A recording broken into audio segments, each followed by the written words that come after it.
আমরা ওনার আশু আরোগ্য কামনা করি। উনি একজন মহিষী নারী ছিলেন, যিনি 3 বার প্রধানমন্ত্রী হয়েছিলেন এবং আমরা ওনার কাছে শিষ্টাচার দেখেছি। অনেক নির্যাতিত দীর্ঘ পদযাত্রায় গৃহিণী থেকে এই পদযাত্রা সুদীর্ঘ। আজকে আমরা সবাই দোয়া করি উনি যেন দ্রুত আরোগ্য লাভ করে। এমন একজন মহিষী নারী যাকে সকল দলের লোকরাই সমর্থন করে, যাকে ভালোবাসে এবং ওনার দল যারা করে না তারাও ওনাকে শ্রদ্ধা করে। এটি ওনার একটি বিরল অর্জন।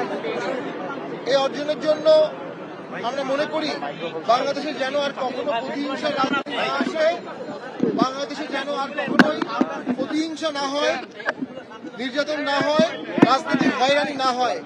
একটা সুন্দর বাংলাদেশ করতে হবে।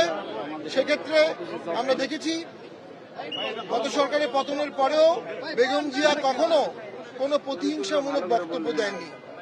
তার এই অনন্য শিষ্টাচার, অনন্য শ্রদ্ধাবোধ একটি অমূল্য রাজনৈতিক পথেও